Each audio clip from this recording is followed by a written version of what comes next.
ആശങ്ക ഉയർത്തി കുവൈറ്റ് തീപിടുത്തത്തിൽ മരണസംഖ്യ ഉയർന്നുകൊണ്ടിരിക്കുകയാണ്. തീപിടുത്തത്തിൽ മരിച്ച 49 പേരിൽ 43 പേരും ഇന്ത്യക്കാരാണ്. അതിൽ 24 പേർ മലയാളികളാണ് എന്ന് സ്ഥിരീകരിച്ചു കഴിഞ്ഞിരിക്കുന്നു. 7 മലയാളികൾ ഇപ്പോഴും ഗുരുതരാവസ്ഥയിൽ തുടരുകയാണെന്നും നോർക്ക അറിയിച്ചിരിക്കുന്നു. മൃതദേഹം നാട്ടിലെത്തിക്കുന്നതടക്കം തുടർ നടപടികൾ ഏകോപിപ്പിക്കാൻ ആരോഗ്യമന്ത്രി വീണ ജോർജ്, ജീവൻ ബാബു IAS ഉടൻ കുവൈറ്റിലേക്ക് തിരിക്കും. രാവിലെ ചേർന്ന പ്രത്യേക മന്ത്രിസഭാ യോഗം മരിച്ചവരുടെ കുടുംബങ്ങൾക്ക് 5 ലക്ഷം രൂപ ധനസഹായവും പ്രഖ്യാപിച്ചിട്ടുണ്ട്. കൊല്ലം, പത്തനംതിട്ട, കോട്ടയം, തൃശൂർ, മലപ്പുറം, കണ്ണൂർ, കാസർഗോഡ് സ്വദേശികളാണ് കുവൈറ്റിൽ മരിച്ച മലയാളികൾ. പത്തനംതിട്ട സ്വദേശികളായ 6 പേരും, കൊല്ലം, കോട്ടയം സ്വദേശികളായ 3 പേരും, മലപ്പുറം, കാസർഗോഡ് സ്വദേശികളായ 2 പേരുമാണ് മരിച്ചത്. ഉറങ്ങിക്കിടന്നപ്പോഴാണ് ദുരന്തമുണ്ടായതെന്ന് രക്ഷപ്പെട്ട ചെങ്ങന്നൂർ സ്വദേശി സജി വർഗീസ് ന്യൂസ് 18നോട് പറഞ്ഞു. പുക പടർന്ന് ശ്വാസം മുട്ടിയാണ് കൂടുതൽ പേരും മരിച്ചത്. പ്രാണരക്ഷാർത്ഥം താൻ 1-ാം നിലയിൽ നിന്ന് താഴേക്ക് ചാടുകയായിരുന്നുവെന്നും സജി പ്രതികരിച്ചു. ആദ്യം ആ പ്രതികരണത്തിലേക്ക്. ബിൽഡിങ്ങിന്റെ മണ്ടയ്ക്കൊന്ന് ചാടി രക്ഷപ്പെട്ട ആളാ. എത്രാം നിലയിലായിരുന്നു താങ്കൾ ഉണ്ടായിരുന്നേ? 1-ാം നിലയിൽ, ഫസ്റ്റ് ഫ്ലോറും. ഇത് യഥാർത്ഥത്തിൽ എപ്പോഴാണ് ഈ തീപിടുത്തം ഉണ്ടായത്? അപ്പോഴത്തെ സാഹചര്യം അതൊക്കെ ഒന്ന് വിശദമാക്കാമോ? വെളുപ്പിനെ 3:30 ആയി. വെളുപ്പിനെ 3:30 കൂടിയാണ്. അപ്പം അവിടെ എല്ലാവരും ഉറങ്ങുന്ന ഒരു സമയമായിരിക്കും അല്ലേ? നല്ല ഉറക്കത്തിലായിരുന്നു. പെട്ടെന്ന് ചൂടും പുകയും അനുഭവപ്പെടുകയായിരുന്നോ? ചൂടില്ല, റൂമിന്റെ അകത്ത് കരിഞ്ഞ പുക. ഇത് ഇത്ര പെട്ടെന്ന് ഇങ്ങനെ ഒരു കോൺക്രീറ്റ് നിർമ്മിതിയുള്ള കെട്ടിടത്തിൽ എങ്ങനെയാണ് ഇത്ര വലിയ തീ പടർന്നു പിടിച്ചത്? എന്തായിരുന്നു അതിന്റെ സാഹചര്യം ഉണ്ടായത്? നമുക്കതൊന്നും അറിയില്ല സാറേ, അതിനെപ്പറ്റി ഒന്നും നമുക്ക് അറിയത്തില്ല. എന്തോ നമ്മള് ഇത് രക്ഷപ്പെട്ട് കഴിഞ്ഞ പിന്നെ ഇതെല്ലാം അറിയുന്നത്. താങ്കൾ അടക്കം ഈ മുകളിൽ നിന്ന് താഴേക്ക് ചാടുകയായിരുന്നു. അങ്ങനെ ചാടിയവരുണ്ടോ? വേറെ ആളുകളും ഉണ്ടായിരുന്നോ? ആൾക്കാരുണ്ടോ? നാട്ടിലെവിടെയാണ് താങ്കളുടെ സ്വദേശം? നാട്ടിൽ മംഗലം, ചെങ്ങന്നൂര്. എന്തായിരുന്നു പിന്നീട് അവിടെ കണ്ട കാഴ്ച? എങ്ങനെയായിരുന്നു? ആളുകൾ ഭയത്തോടെ പുറത്തേക്ക് ചാടുന്നൊക്കെ ആയിരുന്നു അപ്പോൾ കണ്ടത്? നമുക്ക് അന്നത്തെ സിറ്റുവേഷൻ ഒന്നും ഉണ്ടോ എന്നൊന്നും അറിയത്തില്ല. കുടുംബത്തിൽ നിന്ന് ആരെങ്കിലും ഒക്കെ വിളിച്ചിരുന്നോ ചേട്ടാ? ആൾക്കാർ വിളിക്കുന്നുണ്ട്. സലക്സ്, ഇപ്പൊ എവിടെയാണ് നിങ്ങളുള്ളത്? ഒരു വാഹനത്തിനുള്ളിലാണെന്ന് മനസ്സിലാകുന്നു. എങ്ങനെയാണ് ഈ ഞാൻ ഇദ്ദേഹത്തെ കാണാൻ വേണ്ടി, എന്റെ സുഹൃത്താണ് ഇദ്ദേഹത്തെ കാണാൻ വേണ്ടി ഞാൻ ഇവിടെ എത്തിയതായിരുന്നു. ഇദ്ദേഹത്തെ കാണാൻ വേണ്ടി ഒന്ന് എത്തിയതാണ്. ഞങ്ങളൊന്ന് കണ്ട് സംസാരിക്കാൻ വേണ്ടി എത്തിയതായിരുന്നു. ഓക്കെ. അവിടെ കാണാൻ വേണ്ടി എത്തിയതാണ് അല്ലെ? അദ്ദേഹം ഈ അപകടമുണ്ടായതിന്റെ അടുത്ത് തന്നെയാണോ ഉള്ളത്? അതെ. അപകടമുണ്ടായ സ്ഥലത്ത് കുറച്ച് ദൂരെയാണ്, കുറച്ച് മാറിയാണ് ഇദ്ദേഹം. ഇപ്പോൾ ഇദ്ദേഹത്തിന്റെ വേറൊരു ഫ്ലാറ്റിലേക്ക് താമസിക്കാൻ വന്നാണ്. ഞാൻ അവിടെയാണ് ഇപ്പോൾ ഉള്ളത് അല്ലെ? ഈ അപകടത്തിൽ നിന്ന് തലനാഴിലേക്ക് രക്ഷപ്പെട്ട സജിയും ഒപ്പം കുവൈറ്റിലുള്ള മറ്റൊരു മലയാളി കൂടിയാണ് നമ്മളോട് അല്പസമയം മുമ്പ് പ്രതികരിച്ചത്. ആ പ്രതികരണമാണ് പ്രേക്ഷകർ കണ്ടത്. സ്വാഭാവികമായും അത്തരത്തിൽ വലിയൊരു ദുരന്തം നേരിൽ കണ്ട, അതിൽ നിന്ന് തലനാരിഴയ്ക്ക് രക്ഷപ്പെട്ട ഒരാളിൽ നിന്ന് കൂടുതലൊന്നും നമുക്ക് ഈ ഒരു ഘട്ടത്തിൽ ചോദിച്ച് മനസ്സിലാക്കാൻ കഴിയില്ല. അദ്ദേഹം നേരിൽ എന്താണ് കണ്ടത്, അനുഭവിച്ചത് എന്നുള്ളതിൻ്റെ യഥാർത്ഥ ചിത്രം മറ്റുള്ളവരിലേക്ക് പകർന്നു നൽകാനോ വിശദീകരിക്കാനോ ഒന്നും കഴിയാത്ത ഒരു സാഹചര്യത്തിൽ തന്നെയാണ് സ്വാഭാവികമായും അദ്ദേഹം ഉള്ളത്. എന്തായാലും ഇവിടെ പ്രധാനമായും ഇപ്പോൾ ഈ നിമിഷം ചർച്ചയാകുന്ന മറ്റൊരു വിഷയം തീപിടുത്തത്തിന്റെ കാരണം സംബന്ധിച്ച് ഒരു വ്യക്തത ഇനിയും വന്നിട്ടില്ല എന്നുള്ളതാണ്. കുവൈറ്റിലെ അന്വേഷണ ഏജൻസികൾ ഇക്കാര്യം പരിശോധിച്ചു വരികയാണ്. വിശദാംശങ്ങളുമായി സുവി വിശ്വനാഥനാണ് ആദ്യം നമുക്കൊപ്പം ചേരുന്നത്. ഞാൻ ആദ്യം സുവിയിലേക്ക് പോവുകയാണ്. സുവി, ഈ പറഞ്ഞതുപോലെ തന്നെ എങ്ങനെയാണ് ഈ അപകടം സംഭവിച്ചത് എന്നുള്ളതെ സംബന്ധിച്ച് ഇപ്പോഴും ഒരു ദുരൂഹത നിൽക്കുകയാണ് എന്നുള്ളതാണ് പ്രധാനപ്പെട്ട കാര്യം. ഈ ഫ്ളാറ്റിന്റെ ഏറ്റവും താഴത്തെ നിലയിൽ, ഗ്രൗണ്ട് ഫ്ലോറിൽ, ബേസ്മെന്റിൽ കുറേ ഗ്യാസ് കുറ്റികൾ ഉണ്ടായിരുന്നു. ഈ അപകട സമയത്ത് ഇതെല്ലാം പൊട്ടിത്തെറിച്ചത് ഈ അപകടത്തിന്റെ വ്യാപ്തി വർദ്ധിപ്പിച്ചിട്ടുണ്ട്. പക്ഷേ എങ്ങനെയാണ് ഈ അപകടം സംഭവിച്ചത്? ഈ ഷോർട്ട് സർക്യൂട്ടാണ് കാരണമെങ്കിൽ ഇതിനോടകം തന്നെ ഫയർഫോഴ്സ് ഉദ്യോഗസ്ഥർക്ക് അത് കണ്ടെത്താൻ കഴിയുന്നതേ ഉള്ളൂ, അത് സ്ഥിരീകരിക്കാവുന്നതേ ഉള്ളൂ. പക്ഷേ ഇപ്പോൾ അപകടം കഴിഞ്ഞ് 2 ദിവസമാകുന്നു. എന്നിട്ട് പോലും എന്തുകൊണ്ട് ഇത്തരത്തിൽ ഒരു അപകടം സംഭവിച്ചു? എന്താണ് അപകടത്തിന്റെ കാരണം? ഒരു വലിയ സുരക്ഷാ വീഴ്ചയാണോ? കൃത്യമായ സുരക്ഷാ ക്രമീകരണങ്ങൾ പാലിക്കാതെയാണോ ആ കെട്ടിടം അവിടെ ഉണ്ടായിരുന്നത് എന്നുള്ള ചോദ്യങ്ങളൊക്കെ ഉയരുകയാണ്. എന്ത് ഉത്തരമാണ് ഇതിന് കുവൈറ്റ് അധികൃതരിൽ നിന്നും നമുക്ക് ലഭ്യമാകുന്നത്? എന്തെങ്കിലും ഒരു വിശദാംശങ്ങൾ ഇതുമായി ബന്ധപ്പെട്ട് വരുന്നുണ്ടോ?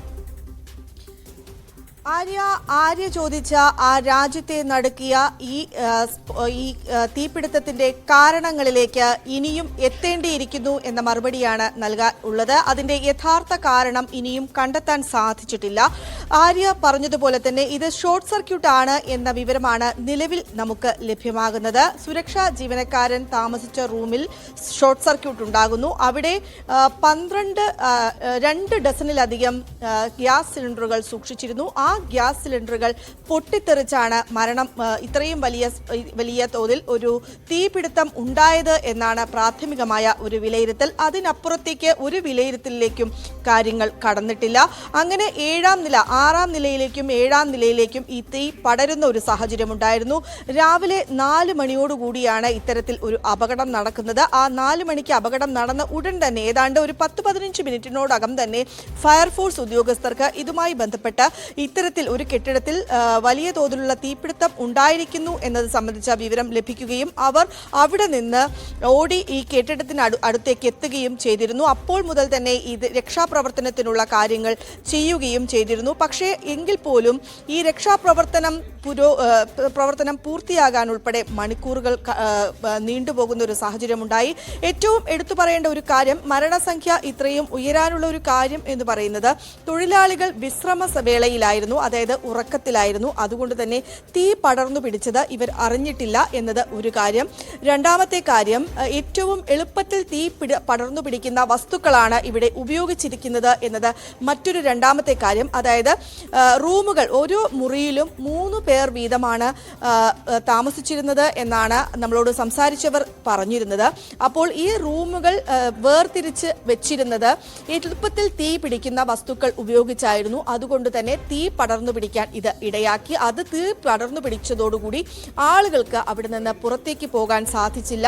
ഒപ്പം തന്നെ AC സംവിധാനങ്ങൾ, സെൻട്രലൈസ്ഡ് AC ഉൾപ്പെടെയുള്ള സംവിധാനങ്ങളാണ് ഉപയോഗിച്ചിരുന്നത്. അതെല്ലാം തന്നെ തകരാറിലാവുകയും ഈ പുക അവിടെ കെട്ടി നിൽക്കുകയും ചെയ്തു. അങ്ങനെ പുക ശ്വസിക്കുകയും ഒപ്പം തീ പടരുകയും ചെയ്ത ഒരു സാഹചര്യം. വളരെ ദാരുണമായ ഒരു മരണം എന്ന് തന്നെ നമുക്ക് വിശേഷിപ്പിക്കാവുന്ന തരത്തിലാണ് ഈ കാര്യങ്ങൾ. കാരണം വെന്ത് മരിക്കുക എന്ന് പറയുന്ന സാഹചര്യം, അടിയിൽ നിന്ന് താഴെ നിന്ന് തീ പടർന്നു പിടിക്കുന്നു, പുക, വലിയ തോതിൽ പുക നാളങ്ങൾ ഉണ്ടാകുന്നു. നമ്മൾ ആ ദൃശ്യങ്ങളിൽ തന്നെ കണ്ടതാണ്. 7 നില 6 നില കെട്ടിടത്തിന്റെ മുകളിൽ നിന്ന് കട്ടിയുള്ള തരത്തിലുള്ള പുകയാണ് പുറത്തേക്ക് വമിച്ചുകൊണ്ടിരുന്നത്. ആ പുക ശ്വസിച്ചാണ് പലരും മരിച്ചത് എന്നാണ് പറയുന്നത്. മരണസംഖ്യ 49 ജീവനുകളാണ് ഇതിനോടകം തന്നെ പൊലിഞ്ഞിരിക്കുന്നത്. അതിൽ ഏറ്റവും എടുത്തു പറയേണ്ടത്, നമ്മൾ ഇനിയും തിരിച്ചറിഞ്ഞിരിക്കുന്നത് 26 മൃതദേഹങ്ങൾ മാത്രമാണ്. അതിൽ 42 പേർ ഇന്ത്യക്കാരാണ്, ബാക്കി 24 പേർ മലയാളികളാണ്. അതിൽ 19 പേരെ മാത്രമാണ് നിലവിൽ നമുക്ക് തിരിച്ചറിയാൻ സാധിച്ചിട്ടുള്ളൂ. ബാക്കിയുള്ളവരെ ഇനിയും തിരിച്ചറിയേണ്ടിയിരിക്കുന്നു. ഒപ്പം ഈ സംഭവം നടന്നയുടൻ തന്നെ പോലീസിന്റെ നടപടികൾ ആ നിമിഷം തന്നെ, നമുക്കറിയാം ഗൾഫ് രാജ്യങ്ങളാണ്, നിയമങ്ങൾ വളരെ കർക്കശമാണ്. നമ്മളെ രാജ്യത്തെ അപേക്ഷിച്ച് നോക്കുമ്പോൾ വലിയ തോതിലുള്ള കർക്കശമായ നിയമ സംവിധാനങ്ങളാണ് അവിടെയുള്ളത്. അതോടൊപ്പം തന്നെ ഉണർന്ന് പ്രവർത്തിക്കുകയും ചെയ്തിരുന്നു. ഈ സംഭവം ഉണ്ടായി ഫയർഫോഴ്സ് അപ്പോൾ തന്നെ എത്തിയെന്ന് ഞാൻ പറഞ്ഞു. അതിന് തുടർച്ചയായി തന്നെ മന്ത്രിമാർ, കുവൈറ്റിലെ മന്ത്രിമാർ ഉൾപ്പെടെ അവിടേക്ക് എത്തുകയും രക്ഷാപ്രവർത്തനം ഏകോപിപ്പിക്കുകയും ചെയ്തു.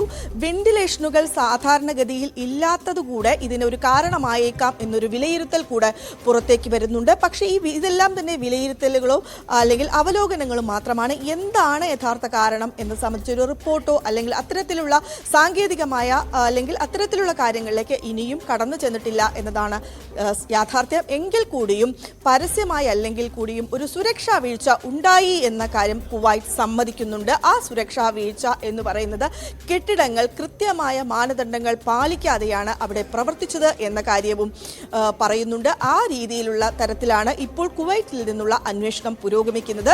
പ്രത്യേകിച്ചും ഇന്ന് രാവിലെ മുതൽ, ഈ സംഭവം നടന്ന തൊട്ടടുത്ത നിമിഷം മുതൽ തന്നെ ഇങ്ങനെ സുരക്ഷാ മാനദണ്ഡങ്ങൾ ഇല്ലാതെ പ്രവർത്തിക്കുന്ന കെട്ടിടങ്ങളിലെല്ലാം തന്നെ വലിയ തോതിലുള്ള പരിശോധനയും വലിയ അന്വേഷണവും നടത്തുകയാണ്. കുവൈറ്റ് എന്ന് പറയുന്നത് നമ്മുടെ രാജ്യത്തെ സംബന്ധിച്ചിടത്തോളം സൗഹൃദ രാഷ്ട്രമാണ്. സ്വാഭാവികമായും വിദേശകാര്യമന്ത്രി ജയശങ്കർ അവിടുത്തെ വിദേശകാര്യമന്ത്രി അൽ യഹിയുമായി സംസാരിച്ചപ്പോൾ ആശങ്കകൾ അറിയിച്ചു. 42 ഇന്ത്യക്കാരുടെ ജീവൻ പൊലിഞ്ഞത് എങ്ങനെ എന്നത് കൃത്യമായി ചോദിച്ചു മനസ്സിലാക്കി. അതിന്റെ ഒരു സമ്മർദ്ദത്തിന്റെ കൂടെ ഫലമായിട്ടായിരിക്കണം ശക്തമായ അന്വേഷണം നടക്കുന്നു എന്നാണ് മനസ്സിലാക്കാൻ. തീർച്ചയായും ശക്തമായ അന്വേഷണം നടക്കേണ്ടതുണ്ട്. കൃത്യമായ വിവരങ്ങൾ അത് അറിയിക്കേണ്ടതുമുണ്ട്. അതിന്റെ ബാധ്യസ്ഥരുമാണ് കുവൈറ്റ് അധികൃതർ. അവരിൽ നിന്ന് കൂടുതൽ വിവരങ്ങൾ വരും മണിക്കൂറുകളിൽ അല്ലെങ്കിൽ വരും ദിവസം എങ്ങനെ ഈ അപകടം ഉണ്ടായി എന്നത് സംബന്ധിച്ച് വിശദീകരണം ഉണ്ടാകും എന്ന് നമുക്ക് പ്രതീക്ഷിക്കാം. എന്തായാലും സുവി തുടരുക. ഞാനിപ്പോൾ പത്തനംതിട്ടയിലേക്ക് പോവുകയാണ്. അപകടത്തിൽ മരിച്ച ചെങ്ങന്നൂർ പാണ്ടനാട് സ്വദേശി മാത്യു തോമസിന്റെ വീട്ടിൽ നിന്ന് ശരണ്യ സ്നേഹജൻ നമുക്കൊപ്പം ചേരുന്നുണ്ട്. ശരണ്യ, നമുക്കറിയാം പത്തനംതിട്ട സ്വദേശികളാണ് ഏറ്റവും കൂടുതൽ ഈ ഒരു ദുരന്തത്തിൽ മരണപ്പെട്ടിട്ടുള്ളത്. 6 പേരാണ് ഏറ്റവും ഒടുവിൽ വിവരം ലഭിക്കുമ്പോൾ പത്തനംതിട്ട സ്വദേശികൾ മാത്രം ഈ ഒരു ദുരന്തത്തിൽ മരിച്ചിട്ടുള്ളത്. ഇപ്പോൾ ഈ മാത്യു തോമസിന്റെ വീട്ടിൽ നിന്ന് വിവരങ്ങൾ നൽകുമ്പോൾ, അവിടെ ഉണ്ടാകുമ്പോൾ സ്വാഭാവികമായിട്ടും നമുക്കറിയാം ഒരു മരണവീട് എത്രയും വളരെ ആകസ്മികമായി ഒരു കുടുംബാംഗം നഷ്ടമാകുമ്പോൾ ഉണ്ടാകുന്ന അവരുടെ പ്രയാസം, ആ യാഥാർത്ഥ്യത്തെ ഉൾക്കൊള്ളാൻ സ്വാഭാവികമായും ആ കുടുംബത്തിന് സാധിക്കുന്നുണ്ടാവില്ല. എന്തായാലും ആ ഒരു സാഹചര്യത്തിൽ നിന്ന് നൽകാൻ കഴിയുന്ന വിവരങ്ങൾ എങ്ങനെയൊക്കെയാണ്? ഈ മാത്യു തോമസിന്റെ ഒരു പശ്ചാത്തലം എന്താണ്? മാത്യു തോമസ് എത്ര കാലമായി വിദേശത്ത് ജോലി ചെയ്തു വരുന്നു?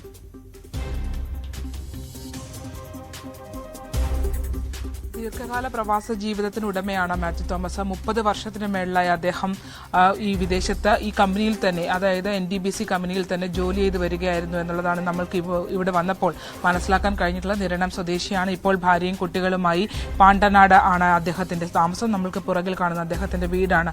നേരത്തെ പറഞ്ഞതുപോലെ തന്നെ ആകസ്മികമായി ഉണ്ടായൊരു മരണം, അത് ആ കുടുംബം അത് ഉൾക്കൊണ്ടുവരുന്നതേ ഉള്ളൂ. അല്പസമയം മുമ്പാണ് അദ്ദേഹത്തിന്റെ മരണത്തെ സംബന്ധിച്ച് ഒരു സ്ഥിരീകരണം ഉണ്ടായിട്ടുള്ളത്. ആദ്യം അദ്ദേഹം മരിച്ചു എന്നുള്ള കാര്യം സ്ഥിരീകരിക്കുന്നത് ആരോഗ്യമന്ത്രി വീണ ജോർജാണ്. പിന്നീടാണ് അദ്ദേഹത്തിന്റെ വിവരങ്ങൾ ലഭ്യമായിട്ടുള്ളത്. 2 മക്കളാണുള്ളത്. 2 പെൺമക്കളുടെ അച്ഛനാണ്. മേഘ മെറിൻ എന്ന 2 പെൺമക്കൾ, ഒപ്പം തന്നെ ഷിനു, ഭാര്യ ഷിനു ഇവിടെ ഹൗസ് വൈഫാണ്. അവരെല്ലാവരും അകത്തുണ്ട്. ആ ഒരു ദുഃഖത്തിലാണ് കുടുംബം പോയിക്കൊണ്ടിരിക്കുന്നത്. എന്തായാലും ഈ സംഭവവുമായി ബന്ധപ്പെട്ട നിരവധി അദ്ദേഹത്തിനോടൊപ്പം ജോലി ചെയ്ത് പിന്നീട് പ്രവാസ ജീവിതം അവസാനിപ്പിച്ച ആളുകളൊക്കെ ഇവിടെ എത്തിയിട്ടുണ്ടായിരുന്നു. ഇനി 2 ദിവസത്തിനുള്ളിൽ മൃതദേഹം എത്തിക്കാൻ കഴിയുമെന്നുള്ളൊരു പ്രതീക്ഷയാണ് പങ്കുവയ്ക്കുന്നത്. മാത്രമല്ല ഔദ്യോഗികമായൊരു മിസ്സിംഗ് ആണ് എന്ന് പറഞ്ഞെങ്കിൽ പോലും ഔദ്യോഗികമായൊരു സ്ഥിരീകരണം ഉണ്ടായിരുന്നില്ല. ഇപ്പോൾ നമ്മളോടൊപ്പം പ്രവാസി അസോസിയേഷന്റെ അംഗവും ഒപ്പം ഈ മാത്യുവിന് ഉൾപ്പെടെയുള്ള ആളുകളുമായി ആ കാലഘട്ടത്തിൽ അവിടെ ജോലി ചെയ്യുകയും ഈ താമസ സ്ഥലവുമായി നല്ല പരിചയമുള്ള ഒരു വ്യക്തി നമ്മളോടൊപ്പം ഉണ്ട്. എന്താണ് പേരെന്താ? എന്റെ പേര് ജോൺസൺ എന്നാണ്. അപ്പം കുവൈറ്റിലെ ജോൺസൺ പാണ്ടനാട് എന്നാണ് അറിയപ്പെടുന്നത്. ഞാൻ ആലപ്പുഴ ജില്ലാ പ്രവാസി അസോസിയേഷന്റെ വൈസ് പ്രസിഡന്റ് ആയിട്ട് ഇരുന്നിട്ടുണ്ട്. നിരവധി ഈ ജനങ്ങളുമായിട്ടുള്ള ഓരോ കാര്യങ്ങളിലായതുകൊണ്ട് ഈ ബിൽഡിംഗ് എനിക്ക് കാർഗോ സർവീസ് ആയിരുന്നു, ജാസ് ഇന്റർനാഷണൽ എന്ന് പറഞ്ഞത്. അപ്പം പല പ്രാവശ്യം ഈ ബിൽഡിങ്ങിൽ എനിക്ക് പോകാൻ സാധിച്ചിട്ടുണ്ട്. പക്ഷേ മാത്യു തോമസിനെ എനിക്ക് ഡയറക്റ്റായിട്ട് അറിയില്ല. പക്ഷേ ഹൈവേ സെന്റർ എന്ന ഒരു സ്ഥാപനം ഈ NBTCയുടെ കമ്പനിയുടെ തന്നെയാണ്. അവിടെ ജോലി ചെയ്യുന്ന പലരെയും എനിക്കറിയാം. പക്ഷേ ഈ വിവരം എനിക്ക് പല ആളുകളും കുവൈറ്റിൽ നിന്ന് ഇങ്ങനെ മെസ്സേജ് അയച്ചിരുന്നു. അകത്ത് പോയി ബിൽഡിംഗ് കണ്ടിട്ടുണ്ട്. തീർച്ചയായിട്ടും ഒരു 160 പേരോളം താമസിക്കുന്ന ബിൽഡിംഗ് ആണ്. അതിനകത്ത് നമ്മൾ ഡബിൾ ഡക്കർ ഇട്ടിട്ട് 4-5 പേര് ഒരു റൂമിൽ താമസിക്കുന്ന ഇതുണ്ട്. അതിന്റെ പൊസിഷൻ അനുസരിച്ച് ഓരോരുത്തർക്കും ഓരോ റൂമും കൊടുത്തിട്ടുണ്ട്. ഗ്രേഡ് അനുസരിച്ച് റൂമും കറക്റ്റ്. മൊത്തത്തിൽ 163 ആളുകളോളം ഉണ്ടായിരുന്നു. 163 ആളുകൾ താമസിക്കുന്ന പാചകം ചെയ്യുന്ന ഒരു കിച്ചൺ ഏറ്റവും താഴെയാണ്. അവിടെയാണ് ഇവരുടെ മെസ്സ് എന്നാണ് പറയുന്നത്. മെസ്സും അറേഞ്ച്മെന്റും എല്ലാം താഴെയാണ്. അപ്പൊ ഞാൻ കണ്ടിട്ടുള്ളത് അവിടെ വെച്ചാണ് ഇവരുടെ പാചകം എല്ലാം ചെയ്യുന്നതും. റൂമിലേക്ക് മറ്റ് പാചകവും അങ്ങനെ കാര്യങ്ങളൊന്നും ഇല്ല. താഴത്തെ മെസ്സിൽ പോയാണ് എല്ലാവരും ഭക്ഷണം കഴിക്കുന്നത്. അപ്പൊ ഇവര് ചിലപ്പം മെസ്സിൽ നിന്ന് ഭക്ഷണം എടുത്തുകൊണ്ട് വന്ന് വീട്ടിൽ റൂമിൽ കൊണ്ടുവന്ന് കഴിക്കാറുണ്ട്. എല്ലാവരും കൂടെ ഒരുമിച്ചിരുന്ന് കഴിക്കാറുണ്ട്. അപ്പം എനിക്ക് പ്രത്യേകിച്ച് പേഴ്സണലായിട്ട് അവിടെ ആരെയും അങ്ങനെ അറിയത്തില്ലെങ്കിലും ഈ ബിൽഡിങ്ങുമായിട്ട് ബന്ധപ്പെട്ട് ഇന്നലെ ന്യൂസിൽ വന്നപ്പോൾ തന്നെ ബിൽഡിംഗ് കണ്ടപ്പോൾ എനിക്ക് ഐഡന്റിഫൈ ചെയ്യാൻ കഴിഞ്ഞു. ഈ ബിൽഡിംഗ് ആണല്ലോ. പിന്നീടാണ് NBTCയുടെ ബിൽഡിംഗ് ആണെന്നൊക്കെ ആളുകൾ അറിയുന്നത്. പക്ഷേ ഞാൻ അവിടെ ഏത് സൂപ്പർ മാർക്കറ്റിലായിരുന്നു മാർക്കറ്റിംഗ്, സെയിൽസ് ആൻഡ് മാർക്കറ്റിംഗ് ജോലി ചെയ്ത ആളെന്നാണ്. 30 വർഷമായിട്ട് അദ്ദേഹം അതേ സ്ഥലത്താണെന്നാണ് ഞാൻ അറിഞ്ഞത്. അപ്പോൾ അവിടെ നിലവിലത്തെ ഒരു തൊഴിലാളികളുടെ ഒരു അന്തരീക്ഷം എങ്ങനെയായിരുന്നു? തൊഴിലാളികൾക്ക് ഏറ്റവും എൻ്റെ അറിവനുസരിച്ച് നല്ലൊരു കമ്പനിയാണ്. തൊഴിലാളികൾക്ക് ഏറ്റവും നല്ല രീതിയിൽ സപ്പോർട്ട് ചെയ്യുന്ന മാനേജ്മെന്റ്. ആദ്യകാല ഹൈപ്പർ മാർക്കറ്റുകളിലൊന്നാണല്ലോ? അല്ല, ഹൈപ്പർ മാർക്കറ്റ് അല്ല, ഇറ്റ്സ് എ കോൺട്രാക്ടിംഗ് കമ്പനി. ഇത് കോൺട്രാക്ടിംഗ് കമ്പനി NBTC എന്ന് പറഞ്ഞാൽ നാസർ അൽ ബദ്ദ ട്രേഡിംഗ് ആൻഡ് കോൺട്രാക്ടിംഗ് കമ്പനിയാണ്. അവിടെ സൂപ്പർ മാർക്കറ്റും ഉണ്ടായിരുന്നു, അവിടെ സ്റ്റാഫ് ഉണ്ടായിരുന്നു. സൂപ്പർ മാർക്കറ്റ് 2-3 ഇടങ്ങളിലായിട്ട് പല വിഭാഗങ്ങളിലായിരുന്നു. ഇവര് ഏറ്റവും കൂടുതൽ ഓയിൽ ഫീൽഡ് ഐറ്റങ്ങളാണ് അവരിത് ചെയ്യുന്നത്. ഓയിൽ ഫീഡുമായിട്ടുള്ള ബന്ധപ്പെട്ട കോൺട്രാക്റ്റാണ്. ഇറ്റ്സ് നല്ലൊരു കമ്പനിയാണ്. എൻ്റെ മാനേജ്മെൻ്റ് അടക്കമുള്ളവരെ എനിക്ക് പേഴ്സണലായിട്ട് അറിയാം. അപ്പം നല്ല രീതിയിൽ തൊഴിലാളികളെ സപ്പോർട്ട് ചെയ്യുന്ന ഒരു കമ്പനിയാണ്. അവർ വർഷത്തിൽ തൊഴിലാളികൾക്ക് എൻ്റർടൈൻമെൻറ്റിന് വേണ്ടി ഒത്തിരി കാര്യങ്ങൾ ചെയ്യാറുണ്ട്. ഇതൊക്കെ എനിക്കറിയാവുന്ന, പേഴ്സണലായിട്ട് അറിയാവുന്ന. എന്തായിരിക്കും പിന്നെ ഇങ്ങനെ ഒരു സംഭവം? താഴത്തെ കിച്ചണിൽ നിന്ന് താഴത്തെ നിലയിൽ നിന്നാണ് തീ പടർന്നതെന്നാണ് പറയുന്നത്. കിച്ചണിൽ നിന്നുണ്ടായതാണെന്നാണ് എൻ്റെ അറിവ്. ഞാനിപ്പോൾ നാട്ടിലായിട്ട് 4 വർഷം. പ്രവാസി അസോസിയേഷൻ ബന്ധപ്പെട്ട് നിൽക്കുന്ന ആളല്ലേ? പത്തനംതിട്ട കേന്ദ്രീകരിച്ച് കൂടുതൽ ആളുകൾ അവിടേക്കുണ്ട്, അവിടെ ജോലി ചെയ്തിരുന്നതാണ്. തീർച്ചയായിട്ടും ഈ നിരണം പത്തനംതിട്ട ആലപ്പുഴ ബേസ് ചെയ്ത് ഒത്തിരി ആളുകൾ പരിചയത്തിൻ്റെ പേരിൽ ഒത്തിരി ആളുകളെ ഇവർ റിക്രൂട്ട് ചെയ്യുന്നുണ്ട്. നേരത്തെയുള്ള കാലങ്ങളിൽ ഇവർ റിക്രൂട്ട് ചെയ്തുകൊണ്ടിരുന്നത് തമിഴ്നാട്ടിൽ നിന്നൊക്കെയായിരുന്നു. തമിഴ്നാട്ടിലും എനിക്ക് തോന്നുന്നു തമിഴ് ആളുകളും ഇപ്പം ഫിലിപ്പീൻസ് അടക്കമുള്ള ആളുകളും ഉണ്ട് ജോലി ചെയ്യുന്നു. ഈ നാട്ടുകാരനാണ് ഉടമ എന്നുള്ളത് കൊണ്ട് തന്നെ ഇവിടുന്ന് ഒരുപാട് ആളുകൾ പോയിട്ടുണ്ട്. നിങ്ങളുടെ ലിസ്റ്റിൽ എന്തെങ്കിലും മിസ്സിംഗ് ആയ ആളുകളുടെ പേരുവിവരങ്ങളോ, കൂടുതൽ ആളുകൾ മിസ്സിംഗ് ആണോ, ഇതുവരെ വിവരം ലഭിക്കാത്ത ആളുകൾ വല്ലതും ഉണ്ടോ? ബന്ധുക്കളൊക്കെ നിങ്ങളെ കോൺടാക്ട് ചെയ്യുന്നുണ്ടോ? ഉണ്ട്, തീർച്ചയായിട്ടും. മിസ്സിംഗ് എന്ന് മാത്രമേ ഇപ്പോഴും കുവൈറ്റിൽ കാണിക്കുന്നുള്ളൂ. ഒഫീഷ്യലായിട്ടുള്ള ഒരു ഇത് അറിഞ്ഞിട്ടില്ല. കാരണം അവിടെ ഐഡന്റിഫൈ ചെയ്യാനാണ് ബുദ്ധിമുട്ട്. കാരണം ഒരാൾ 4 മണിക്ക് പ്രഭാതത്തിൽ ഇങ്ങനൊരു സംഭവം ഉണ്ടാകുമ്പോൾ പെട്ടെന്ന് ഐഡന്റിറ്റി കാർഡ് ഒന്നും എടുക്കത്തില്ലല്ലോ. അങ്ങനെ ഇഞ്ഞോടി ചാടിപ്പോരുന്നതാണ്. അപ്പം അതിലാണ് ഇത് സംഭവിച്ചേക്കുന്നത്. അപ്പോൾ ഈ ഐഡന്റിഫൈ ചെയ്യാനായിട്ട് ഇച്ചിരി ബുദ്ധിമുട്ട് വരും. ഈ പേരുവിവരങ്ങൾ പുറത്തു വന്നിട്ടുള്ള ആളുകളല്ലാതെ മിസ്സിംഗ് വേറെ ആളുകളുണ്ടോ? ഒത്തിരി ആളുകളുടെ മിസ്സിംഗ് എന്ന് കാണിക്കുന്നുണ്ട്. ഉണ്ട്. അപ്പോൾ അത് പുറകാലെ എല്ലാം സ്ഥിരീകരിക്കും. ബന്ധുക്കളൊക്കെ നിങ്ങളെ കോൺടാക്ട് ചെയ്യുന്നുണ്ടോ? ബന്ധുക്കൾ അവിടുന്ന് ഇവിടെയുള്ള ബന്ധുക്കളല്ല, കുവൈറ്റിൽ നിന്നുള്ള ഒത്തിരി ഇൻഫർമേഷൻസ് നമുക്ക് വരാറുണ്ട്. അപ്പോൾ അങ്ങനെയാണ് ഇപ്പം ഞാൻ പാണ്ടനാട്ടുകാരനായതുകൊണ്ട് പാണ്ടനാട്ടിൽ ഒരാളെന്ന് പറഞ്ഞ് നിങ്ങളെ കൂട്ടുള്ള ആളുകൾ എന്നെ ഇങ്ങനെ വിളിച്ചത്. അങ്ങനെയാണ് ഇവിടെ വരാൻ കാര്യം. അതാണ് സാഹചര്യം. അതായത് ഇദ്ദേഹം പറഞ്ഞ കണക്ക് പ്രകാരം ഇപ്പോഴും 1-2 ആളുകളുടെ പേര് ഈ പത്തനംതിട്ട ജില്ലയിൽ നിന്ന് തന്നെ മിസ്സിംഗ് ആയി ഉണ്ട് എന്നുള്ളതാണ്. പക്ഷേ ഔദ്യോഗികമായ സ്ഥിരീകരണങ്ങളൊന്നും വന്നിട്ടില്ല. അവരെ സംബന്ധിച്ച് മറ്റ് വിശദാംശങ്ങളൊന്നും ലഭ്യമായിട്ടുമില്ല എന്നുള്ളതാണ് പറയുന്നത്. എന്തായാലും അപകടത്തിന്റെ ഒരു വ്യാപ്തി നമുക്കറിയാം. അതീവ ദുഃഖകരമായ സാഹചര്യത്തിലൂടെയാണ് പത്തനംതിട്ട ജില്ല കടന്നു പോകുന്നത്. തൊഴിൽ തേടി പോയ 6 ആളുകൾക്കാണ് ദാരുണമായ മരണം അവിടെ സംഭവിച്ചിട്ടുള്ളത്. മരിച്ചവരുടെ വിശദാംശങ്ങൾ ഇങ്ങനെയാണ്. മുരളീധരൻ നായർ വാഴമുട്ടം സ്വദേശിയാണ് അദ്ദേഹം. ഒപ്പം തന്നെ ആകാശ് നായർ 31 വയസ്സാണ്. പന്തളം മുടിയൂർ കോണം സ്വദേശിയാണ് അദ്ദേഹം. സജു വർഗീസ് അട്ടച്ചാക്കൽ സ്വദേശി. തോമസ് സി ഉമ്മൻ തിരുവല്ല സ്വദേശിയാണ് അദ്ദേഹം. ഒപ്പം തന്നെയാണ് ഇപ്പോൾ മാത്യു തോമസിന്റെയും സിബിൻ ടി എബ്രഹാമിന്റെയും മരണം സ്ഥിരീകരിച്ചിട്ടുള്ളത്. മാത്യുവിന്റെ വീട്ടിലാണ് നമ്മൾ ഉള്ളത്. അതീവ ദുഃഖകരമായ സാഹചര്യത്തിൽ, കാരണം പെട്ടെന്നുണ്ടായൊരു സംഭവം വീട്ടുകാരെയൊക്കെ ഞെട്ടിപ്പിച്ചിരിക്കുകയാണ്. അവർക്ക് ആരും പുറത്തേക്ക് വന്ന് അവർക്കൊന്നും പറയാൻ പോലും കഴിയാത്തൊരു സാഹചര്യമാണ്. നമുക്കറിയാമല്ലോ, ഇതൊരു പെട്ടെന്നുണ്ടായ ഒരു സംഭവമാണ്. ആരും ഒട്ടും പ്രതീക്ഷിക്കാത്തൊരു സാഹചര്യത്തിലൂടെയാണ്, ഈ ദുഃഖകരമായ അന്തരീക്ഷത്തിലൂടെയാണ് ഇപ്പോൾ കടന്നുപോയിക്കൊണ്ടിരിക്കുന്നത്. ജില്ല പത്തനംതിട്ട സ്വദേശിയുടെ ഉടമസ്ഥതയിലുള്ള സ്ഥാപനമായതുകൊണ്ട് തന്നെ പ്രദേശവുമായി ബന്ധപ്പെട്ട നിരവധി ആളുകളെ ജോലിക്കായി അവിടെ കൊണ്ടുപോവുകയും ചെയ്തിട്ടുണ്ട്. അതിനിടയിലാണ് ഇപ്പോൾ ഇങ്ങനെ ഒരു സംഭവം ഉണ്ടായിരിക്കുന്നത്. തീപിടിച്ച കെട്ടിടവുമായി ഇടപഴകിയിരുന്ന അവിടെ പോയിരുന്ന ഒരു വ്യക്തിയാണ് നമ്മളോട് വിശദാംശങ്ങൾ പങ്കുവച്ചത്. തീർച്ചയായും ശരണ്യ സ്നേഹജനാണ് വിവരങ്ങൾ നൽകിയത്. ശരണ്യ സൂചിപ്പിച്ചതുപോലെ തന്നെ പത്തനംതിട്ട ജില്ലയെ സംബന്ധിച്ച് ഈ ഒരു ദുരന്തം വലിയ വിങ്ങലായി മാറുകയാണ്. കാരണം ഏറ്റവും കൂടുതൽ ആളുകളുടെ ജീവൻ പൊലിഞ്ഞത് പത്തനംതിട്ട സ്വദേശികളുടെ തന്നെയാണ്. സ്വാഭാവികമായും പത്തനംതിട്ട സ്വദേശിയുടെ ഉടമസ്ഥതയിലുള്ള ഒരു സ്ഥാപനമാണ്. അതുകൊണ്ട് തന്നെ സ്വന്തം നാട്ടിലുള്ള ആളുകളെ കൂടുതലായി അങ്ങോട്ട് റിക്രൂട്ട് ചെയ്തിട്ടുമുണ്ടായിരുന്നു. അതുകൊണ്ട് തന്നെ 6 പേരുടെ മരണം ഇതിനോടകം തന്നെ പത്തനംതിട്ട ജില്ലയിൽ മാത്രം സ്ഥിരീകരിക്കുന്ന ഒരു സാഹചര്യമുണ്ടായി. അവിടെ 30 വർഷമായി ഈ കമ്പനിയിൽ തന്നെ ജോലി ചെയ്യുന്ന, 30 വർഷമായി പ്രവാസ ജീവിതം നയിക്കുന്ന മാത്യു തോമസ് കൂടി പാണ്ടനാട് സ്വദേശിയാണ്. ചെങ്ങന്നൂർ പാണ്ടനാട് സ്വദേശിയാണ്. അദ്ദേഹത്തിന്റെ ജീവനും പൊലിഞ്ഞിരിക്കുന്നു എന്നുള്ള വാർത്ത ഏറ്റവും ഒടുവിൽ പുറത്തു വരുമ്പോൾ അദ്ദേഹത്തിന്റെ വീട്ടിൽ നിന്നാണ് ഇപ്പോൾ ശരണ്യ സ്നേഹജൻ നമുക്കൊപ്പം ചേർന്നത്. ശരണ്യയ്ക്കൊപ്പം ആലപ്പുഴ ജില്ലയുടെ പ്രവാസി ഫെഡറേഷന്റെ തലപ്പത്തുള്ള നേതൃത്വത്തിലുള്ള ഒരു വ്യക്തി കൂടി തന്നെ നമ്മളോടൊപ്പം ഈ കാര്യങ്ങൾ വിശദീകരിക്കാനുണ്ടായിരുന്നു. അദ്ദേഹത്തെ സംബന്ധിച്ച് പറയുകയാണെങ്കിൽ ഈ കമ്പനിയുമായും ഈ അപകടം നടന്ന കെട്ടിടവും അതിന്റെ പശ്ചാത്തലവുമായിട്ടൊക്കെ ഏറെ പരിചയമുള്ള, അവിടെ സന്ദർശിച്ചിട്ടുള്ള ഒരു വ്യക്തി കൂടിയാണ്.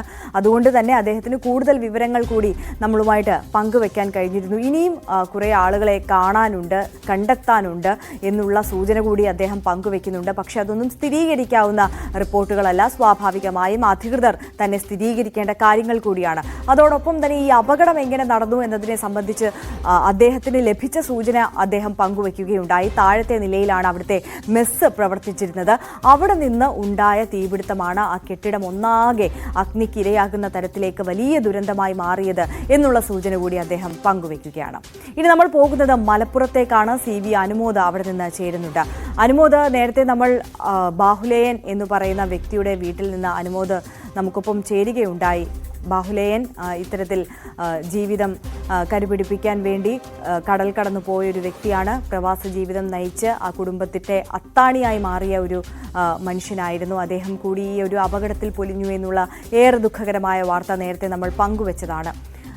ഇപ്പോഴും അനുമോദ് അവിടെ തന്നെ തുടരുകയാണോ? എന്താണ് ഇത് അവിടുത്തെ ഒരു സാഹചര്യം? ഈ മരണവാർത്ത അറിഞ്ഞതു മുതൽ എന്തായാലും നമുക്കറിയാം അവിടുത്തെ ആ കുടുംബത്തിൻ്റെ വേദന എങ്ങനെ ആയിരിക്കും.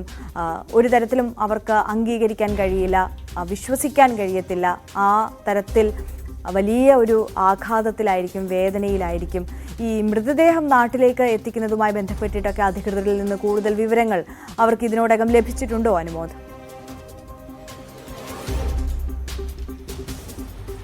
അതെ, ഞാൻ നിൽക്കുന്നത് ഈ ബാഹുലേൻ്റെ വീടിന് കുറച്ച് അടുത്തായിട്ടാണ്. വീടിലല്ല, വീടിന് കുറച്ചടുത്തായിട്ടാണ്. കാരണം രാവിലെ മുതൽ നമ്മൾ അവിടുത്തെ കാഴ്ചകൾ കാണുന്നതാണ്. ഈ ഒരു വാർത്ത സ്ഥിരീകരിച്ചത് മുതൽ നാട്ടുകാരും ബന്ധുക്കളും സുഹൃത്തുക്കളൊക്കെ അവിടേക്ക് ഒഴുകിയെത്തുകയാണ്. കാരണം ആർക്കും ഇത് ഉൾക്കൊള്ളാൻ കഴിഞ്ഞിട്ടില്ല. നാട്ടിൽ 5 വർഷമായിട്ട് ബാഹുലേയൻ വിദേശത്താണ്. കഴിഞ്ഞ വർഷമാണ്, 15 മാസങ്ങൾക്ക് മുമ്പാണ് അദ്ദേഹം വന്നുപോയത്. കഴിഞ്ഞ മാസം വരേണ്ടതായിരുന്നു, പക്ഷേ അദ്ദേഹം വന്നില്ല. അപ്പോൾ ആരും ഇങ്ങനെ ഈ ഒരു ദുരന്തം ഒരിക്കലും സ്വപ്നത്തിൽ പോലും പ്രതീക്ഷിക്കുന്നില്ല. അതുകൊണ്ട് തന്നെ ഈ ഒരു വാർത്തയെ, ഈ ഒരു യാഥാർത്ഥ്യവുമായിട്ട് ഉൾക്കൊള്ളാൻ തന്നെ കുടുംബത്തിലെ ആർക്കും കഴിഞ്ഞിട്ടില്ല എന്നുള്ളതാണ് യാഥാർത്ഥ്യം. ഈ ഒരു കുടുംബത്തിൻ്റെ അത്താണി, പ്രധാനപ്പെട്ട സാമ്പത്തിക സ്രോതസ്സൊക്കെ ബാഹുലേയനായിരുന്നു. അച്ഛൻ ബ്ലോക്ക് പഞ്ചായത്ത് അംഗമായിരുന്നു, പൊതുപ്രവർത്തകനായിരുന്നു. സാമ്പത്തികമായിട്ട് ഒരുപാട് പരാധീനതയുള്ള ഒരു കുടുംബം. അതുകൊണ്ട് തന്നെ ആ ഒരു കുടുംബം കരകയറി വരുന്നതിനിടെയാണ് ഇങ്ങനെ ഒരു ദുർവിധി വന്ന് ഭവിച്ചത്. മലപ്പുറം ജില്ലയിൽ മരണപ്പെട്ട മലപ്പുറം സ്വദേശിയായ ബാഹുലേയന്റെ വീടിന്റെ പരിസരത്ത് നിന്നാണ് അനുമോദ് ഇപ്പം നമുക്കൊപ്പം ചേർന്നത്. അനുമോദ് സൂചിപ്പിച്ചതുപോലെ തന്നെ സാമ്പത്തികമായ ഒരുപാട് പരാധീനതകളുള്ള ഒരു വ്യക്തിയായിരുന്നു. കുടുംബത്തെ ആ ഒരു സാമ്പത്തിക പ്രതിസന്ധിയിൽ നിന്നൊക്കെ കരകയറ്റാൻ വേണ്ടിയിട്ടാണ് അദ്ദേഹം പ്രവാസ ജീവിതം തിരഞ്ഞെടുത്തത്, കുവൈറ്റിലേക്ക് പോയത്. ഇപ്പോൾ ആ ജീവിതം അല്ലെങ്കിൽ അവരുടെ ഒരു കുടുംബം പച്ച പിടിച്ച് വരുന്ന ഒരു സമയത്താണ് ഇത്തരത്തിൽ വലിയൊരു ദുരന്തം ആ കുടുംബത്തെ തേടി, ആ ഒരു വാർത്ത അവരെ തേടി എത്തിയത്. ബാഹുലേയൻ എന്ന് പറയുന്ന അവരുടെ കുടുംബത്തിൻ്റെ നട്ടെല്ലായ, അത്താണിയായ, ഏക വരുമാന സ്രോതസ്സായ, അവരുടെ കുടുംബത്തിൻ്റെ നാഥനായ വ്യക്തി ഇനി ഇല്ല എന്നുള്ള വാർത്ത അവരെ തേടി എത്തിയത്. അനുമോദ് തുടരുന്നുണ്ട്. അനുമോദ് തുടർന്നോളൂ. അതുകൊണ്ട് തന്നെ ഈ ഒരു ദുർവിധി ആരും തന്നെ ഉൾക്കൊണ്ടിട്ടില്ല. ഇപ്പോഴും അതിൻ്റെ ഒരു ഞെട്ടലാണ് ഈ കുടുംബം. എപ്പോഴാണ് മൃതദേഹം എത്തിക്കുക എന്നുള്ള കാര്യങ്ങളിലൊക്കെ ഇനി വ്യക്തത വരാനുണ്ട്. ഇവിടെയുള്ളവർ കുവൈത്തുമായി ബന്ധപ്പെടുന്നുണ്ട്, വിവിധ ഉദ്യോഗസ്ഥരുമായി ബന്ധപ്പെടുന്നുണ്ട്.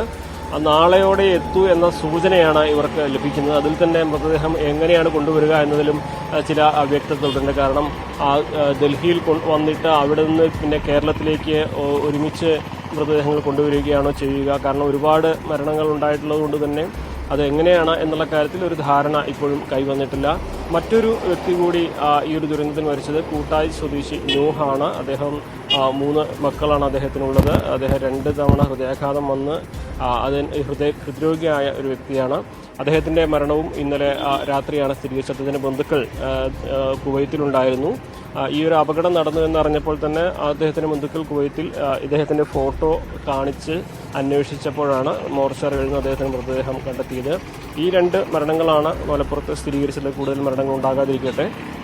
പക്ഷേ ഇപ്പോഴും ആശങ്കയുണ്ട്. കാരണം തിരിച്ചറിയാത്ത മൃതദേഹങ്ങളുണ്ട് എന്ന റിപ്പോർട്ടുകളൊക്കെ വരുമ്പോൾ സ്വാഭാവികമായിട്ടും ജില്ലയ്ക്ക് ആശങ്ക ഏറെയാണ്. കാരണം ഏറ്റവും അധികം പ്രവാസികൾ ഉള്ള ഒരു ജില്ല കൂടിയാണ് മലപ്പുറം. അതുകൊണ്ട് തന്നെ നിലവിൽ ഈ ഒരു മരണസംഖ്യ കൂടാതിരിക്കട്ടെ എന്ന പ്രാർത്ഥനയാണ് ഈ നമ്മുടെ നാടിന് ഉള്ളത്. എന്താണെങ്കിലും നാളെയോടെ മൃതദേഹങ്ങൾ നാട്ടിലെത്തൂ എന്നുള്ള പ്രാഥമിക സൂചനകൾ മാത്രമാണ് ഇപ്പോൾ ലഭ്യമായിട്ടുള്ളത്. ഇന്ന് വൈകുന്നേരം പ്രതിപക്ഷ നേതാവ് VD സതീശൻ പുലാമന്തോളിലെ ബാഹുലേയൻ്റെ വീട്ടിലെത്തുന്നുണ്ട്. അതേപോലെ തന്നെ മറ്റ് നേതാക്കളും ഇന്നും നാളെയുമായിട്ട് എത്തിച്ചേരാനുള്ള സാധ്യതയാണ് കാണുന്നത്. എന്നാണെങ്കിലും അപ്രതീക്ഷിതമായി ഉണ്ടായ ഈ ഒരു ദുരന്തത്തിൻ്റെ ഞെട്ടലിലാണ് നാട് ഒന്നാകെ. ഭവ്യ.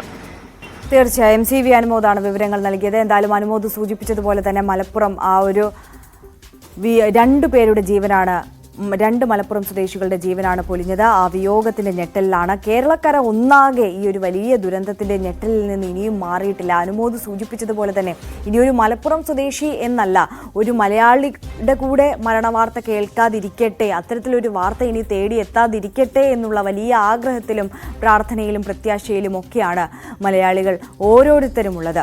ഞാൻ ഒരിക്കൽ കൂടി സുവി വിശ്വനാഥിലേക്ക് പോവുകയാണ്. സുവി, നമ്മൾ നേരത്തെ ഈ എന്തുകൊണ്ട് ഈ അപകടം സംഭവിച്ചു എന്നതിനെ സംബന്ധിച്ചുള്ള ദുരൂഹത നിലനിൽക്കുന്നു എന്നതിനെക്കുറിച്ചൊക്കെ പറഞ്ഞു. നേരത്തെ നമ്മളോട് പത്തനംതിട്ടയിൽ നിന്ന് ശരണ്യ സ്നേഹജനൊപ്പം ഒരു വ്യക്തി, ഈ പരിചയമുള്ള ഒരു വ്യക്തിയാണ്, അദ്ദേഹവും പ്രവാസിയായിരുന്നു, ഈ അപകടം നടന്ന കെട്ടിടത്തിലും കമ്പനിയിലും ഒക്കെ പോയിട്ടുള്ളതാണ്, ആ പശ്ചാത്തലം അറിയാവുന്ന വ്യക്തിയാണ്. അദ്ദേഹം നൽകിയ ഒരു സൂചന എന്ന് പറയുന്നത് താഴത്തെ നിലയിലായിരുന്നു മെസ്സ് പ്രവർത്തിച്ചിരുന്നത്, അവിടെ നിന്നുണ്ടായ ഒരു തീ പടർന്നാണ് ഇത്തരത്തിൽ വലിയൊരു അപകടത്തിലേക്ക് പോയത് എന്നുള്ള ഒരു സംശയം നിലനിൽക്കുന്നുണ്ട്. ഇതൊന്നും സ്ഥിരീകരിക്കാൻ കഴിയുന്നതല്ല, കാരണം ഇത് സ്ഥിരീകരിക്കേണ്ടത് അതുമായി ബന്ധപ്പെട്ട അധികൃതർ തന്നെയാണ്. അവരുടെ അറിയിപ്പിനായി, അവരുടെ റിപ്പോർട്ടിനായി നമുക്ക് കാത്തിരിക്കാം. എന്നിരുന്നാൽ പോലും മറ്റൊരു കാര്യം ഇതുമായി ബന്ധപ്പെട്ട് വരുന്നത്, ഈ സുരക്ഷാ പാളിച്ചയ്ക്കൊപ്പം തന്നെ ഈ ഒരു അപകടം നടന്ന സമയത്ത് കൃത്യമായ ജീവൻ രക്ഷാ പ്രവർത്തനം അവിടെ നടന്നോ, അതിന്റെ ഏകോപനത്തിൽ എന്തെങ്കിലും പാളിച്ച സംഭവിച്ചോ എന്നുള്ളതാണ്. അതുമായി ബന്ധപ്പെട്ട് എന്താണ് നൽകാൻ കഴിയുന്ന വിവരങ്ങൾ സുവി? ആര്യ, രക്ഷാപ്രവർത്തനം വളരെ മണിക്കൂറുകൾ എടുത്തു എന്ന് നമുക്ക് ഈ നിമിഷത്തിൽ പറയേണ്ടി വരും. കാരണം അപകടം നടക്കുന്നത് പുലർച്ചെ 4 മണിയോടുകൂടിയാണ്. അതിനുശേഷം ഞാൻ നേരത്തെ പറഞ്ഞു, ഫയർഫോഴ്സ് ഏതാനും മിനിറ്റുകൾക്കകം തന്നെ, ഏതാണ്ട് 10-20 മിനിറ്റുകൾക്കകം തന്നെ ഫയർഫോഴ്സ് യൂണിറ്റുകൾ എത്തി. എന്നിട്ട് പോലും രക്ഷാപ്രവർത്തനത്തിന് വലിയ കാലതാമസം എടുത്തു എന്നത് എടുത്തു പറയേണ്ടതാണ്. അതുകൂടെ ഈ മരണത്തിന്റെ, അതായത് ഈ മരണസംഖ്യ ഉയരാനുള്ളൊരു കാരണമായി തന്നെ നമ്മൾ പറയണം. കാരണം അത്ര ദുർഘടം പിടിച്ചതായിരുന്നു ആ മുകൾ നിലയിലേക്ക് കയറിപ്പോകാൻ എന്ന തരത്തിലുള്ള റിപ്പോർട്ടുകളാണ് പുറത്തുവരുന്നത്. നേരത്തെ പറഞ്ഞു, താഴെ മെസ്സാണോ പ്രവർത്തിച്ചത് എന്നത് സംബന്ധിച്ച് അതൊരു അദ്ദേഹത്തിന് അറിവുണ്ടായിരിക്കാം. പക്ഷെ നമ്മൾ അറിയാൻ കഴിഞ്ഞത് സുരക്ഷാ ജീവനക്കാരൻ്റെ മുറിയിൽ നിന്നാണ് ഷോർട്ട് സർക്യൂട്ട് ഉണ്ടായിരിക്കുന്നത് എന്ന തരത്തിലാണ് കുവൈറ്റി മാധ്യമങ്ങളെല്ലാം തന്നെ റിപ്പോർട്ട് ചെയ്തുകൊണ്ടിരിക്കുന്നത്. അതിനുശേഷം ഗ്യാസ് സിലിണ്ടറിൽ നിന്ന് തീ പിടിച്ചു. അവിടെ റൂമുകൾ തരംതിരിച്ചിരിക്കുന്നത് എളുപ്പത്തിൽ കത്തിപ്പടർന്നു പോകാവുന്ന വസ്തുക്കൾ കൊണ്ടാണ്. അതെല്ലാം ഉണ്ടായിരുന്നു. അത് രക്ഷാപ്രവർത്തനത്തിന് ആളുകൾക്ക് ഓടി ഇറങ്ങാൻ ബുദ്ധിമുട്ടുണ്ടാക്കി. സ്റ്റെയർ കേസിൽ ഉൾപ്പെടെ നമ്മൾ നേരത്തെ ദൃശ്യങ്ങളിലും മറ്റും കണ്ടതാണ്, സ്റ്റെയർ കേസിൽ ഉൾപ്പെടെ തീ പടർന്നു പിടിച്ചതുകൊണ്ട് ആളുകൾക്ക് ഇറങ്ങാൻ കഴിയില്ല. 6-ാം നിലയിലും 7-ാം നിലയിലും ആയതിനാൽ പലർക്കും ചാടി രക്ഷപ്പെടുക എന്നതും വളരെ ബുദ്ധിമുട്ട് നിറഞ്ഞതായിരുന്നു. എങ്കിൽ പോലും അതിൽ നിന്ന് ചാടി രക്ഷപ്പെടാൻ പലരും ശ്രമിച്ചിട്ടുണ്ട്. അങ്ങനെ വലിയ തോതിലുള്ള പരിക്കുകൾ പറ്റിയവരുണ്ട്. ഇതിൽ ഇപ്പോൾ നമ്മൾ പറയുന്നത് 24 പേർ ഔദ്യോഗിക കണക്കുകൾ പ്രകാരം മരിച്ചു എന്നാണ്, അനൌദ്യോഗിക കണക്ക് പ്രകാരം മലയാളികൾ മരിച്ചു എന്നാണ്. പക്ഷേ 7 പേർ ഗുരുതരമായി തന്നെ അവിടെ തുടരുന്നു എന്നതാണ് സ്ഥിതിവിശേഷം. ആ ഗുരുതരമായ പരിക്കുകൾ എന്ന് പറയുന്നത് പൊള്ളലേറ്റവരുണ്ട്, അതിൽപ്പൊപ്പം തന്നെ കെട്ടിടത്തിൽ നിന്നും മറ്റും ചാടി രക്ഷപ്പെടാൻ ശ്രമിച്ചവരുണ്ട്. ഏതായാലും രക്ഷാപ്രവർത്തനത്തിന് കാലതാമസം എടുത്തു എന്നത് വസ്തുതയാണ്. അത് എന്തുകൊണ്ട് എന്നതിലേക്ക് ഉൾപ്പെടെ ഇനിയും കൂടുതൽ വ്യക്തതകൾ വരേണ്ടതുണ്ട്. മന്ത്രി ഉൾപ്പെടെ സംഭവം നടന്ന് മന്ത്രി ഉൾപ്പെടെ ആ സംഭവ സ്ഥലത്തേക്ക് ഓടിയെത്തുന്ന സാഹചര്യം ഉണ്ടായിരുന്നു. അദ്ദേഹമാണ് ഈ ഏകോപന പ്രവർത്തനങ്ങളെല്ലാം തന്നെ രക്ഷാപ്രവർത്തനങ്ങളെല്ലാം തന്നെ ഏകോപിപ്പിച്ചിരുന്നത്. പക്ഷേ എങ്കിൽ കൂടിയും പലരെയും ഇന്നലെ രാത്രിയോടുകൂടി മാത്രമാണ് പലരെയും കെട്ടിടത്തിന് ഉള്ളിൽ നിന്ന് രക്ഷിച്ച് പുറത്തേക്ക് എത്താൻ സാധിച്ചത്. ഇതിൽ നിന്ന് നമുക്ക് മറ്റൊരു കാര്യം കൂടെ ഈ സന്ദർഭത്തിൽ എടുത്തു പറയാം. മൃതദേഹങ്ങൾ പലതും കത്തിക്കരിഞ്ഞതാണ്, തിരിച്ചറിയാൻ പോലും കഴിയുന്നില്ല എന്ന തരത്തിലാണ് ഈ മൃതദേഹങ്ങളുള്ളത്. അതുകൊണ്ട് തന്നെ ഈ വലിയ തോതിലുള്ള തീ പൊള്ളൽ ഉണ്ടായി, വലിയ തോതിലുള്ള തീപിടുത്തം അതിനകത്ത്, അതുകൊണ്ട് തന്നെ അവിടേക്ക് എത്തിപ്പെടുക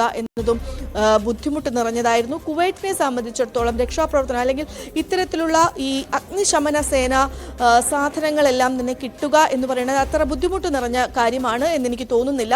പക്ഷേ എങ്കിൽ കൂടിയും രക്ഷാപ്രവർത്തനം വൈകി. അത് ആ കെട്ടിടത്തിന്റെ ബുദ്ധിമുട്ടുകൾ കാരണമാകാം എന്ന് മാത്രമേ നമുക്ക് ഈ സാഹചര്യത്തിൽ പറയാൻ സാധിക്കുകയുള്ളൂ. പക്ഷെ അവിടെ നിന്നുള്ള ആളുകൾ പറയുന്നത് പ്രകാരം സ്റ്റെയർ കേസിലൂടെയും മറ്റും ഇറങ്ങാൻ കഴിഞ്ഞില്ല എന്നതുൾപ്പെടെയുള്ള കാര്യങ്ങൾ എത്തുന്നുണ്ട്.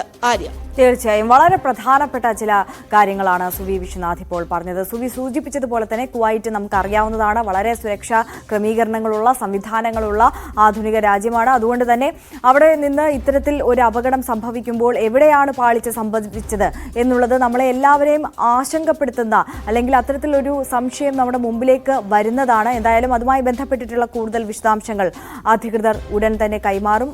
അന്വേഷണ റിപ്പോർട്ട് ലഭ്യമാകുമെന്ന് നമുക്ക് പ്രതീക്ഷിക്കാം. സുവി വിശ്വനാഥാണ് കൂടുതൽ വിവരങ്ങൾ നൽകിയത്. കൂടുതൽ